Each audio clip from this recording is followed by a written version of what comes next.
Kwa hiyo mbegu hizi za Ilonga zenyewe zinafanya kazi vizuri, zitaongeza uzalishaji, tija na masoko, na Kopra iko katika mstari wa mbele sana kuhakikisha kwamba wakulima wananufaika na masoko, wasinyonywe na lile pato la serikali liweze kupatikana.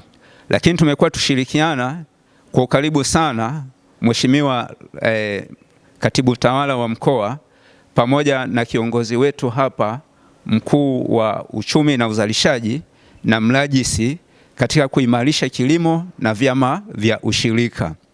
Kwa hiyo kwa heshima na taadhima, kwa ruhusa yako Mheshimiwa mgeni rasmi Katibu Tawala wa mkoa, tunaomba uturuhusu tukabidhi hizi tani. Kwa kuleta hizi mbegu itakuwa ni kichocheo kikubwa sana katika mkoa wa Songwe na wilaya zake, kwa sababu ni miongoni mwa mikoa mikubwa inayozalisha mazao mbalimbali. Kwa hiyo mimi hamasa yangu kwa niaba ya mkurugenzi mkuu, nitoe wito tu kwamba wakulima wengine sasa katika mikoa mingine wahamasike kama walivyo wakulima wa mkoa wa Songwe.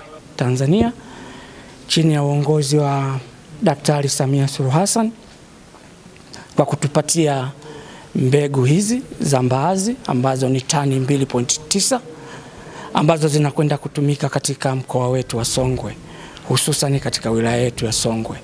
Tunashukuru sana kwa ahadi hiyo aliyotoa na ameitekeleza sawa sawa. Kwa hiyo sisi kama mkoa wa Songwe tunaahidi kwamba tunazipeleka mbegu hizi kwa wakulima ambao tayari tumekwisha wahamasisha waweze kulima kilimo cha mbaazi na waweze kuongeza kipato chao. Tunamshukuru tena Rais Dr. Samia kwa kazi nzuri anayoendelea kuifanya kwa mkoa wetu wa Songwe. Tunataraji hizi tani 2.9 zinakwenda kulima takribani hekari 290. Ni kiasi kikubwa sana hicho. Kwa hiyo tunaamini kabisa uchumi wa Songwe unaenda kukua. Hapo awali hatukuwa na takwimu hizi, sasa tunazo, lakini sasa wananchi wanaenda kunufaika zaidi. Tunatakiwa wakulima wote shime kwamba uwepo wa mbegu hizi ambazo kwanza zinaenda gawiwa bure kwao kutoka kwenye serikali ya Jamhuri ya Muungano wa Tanzania chini ya Dkt. Samia Suluhu Hassan. Wao tunataka sasa wakatimize wajibu wao.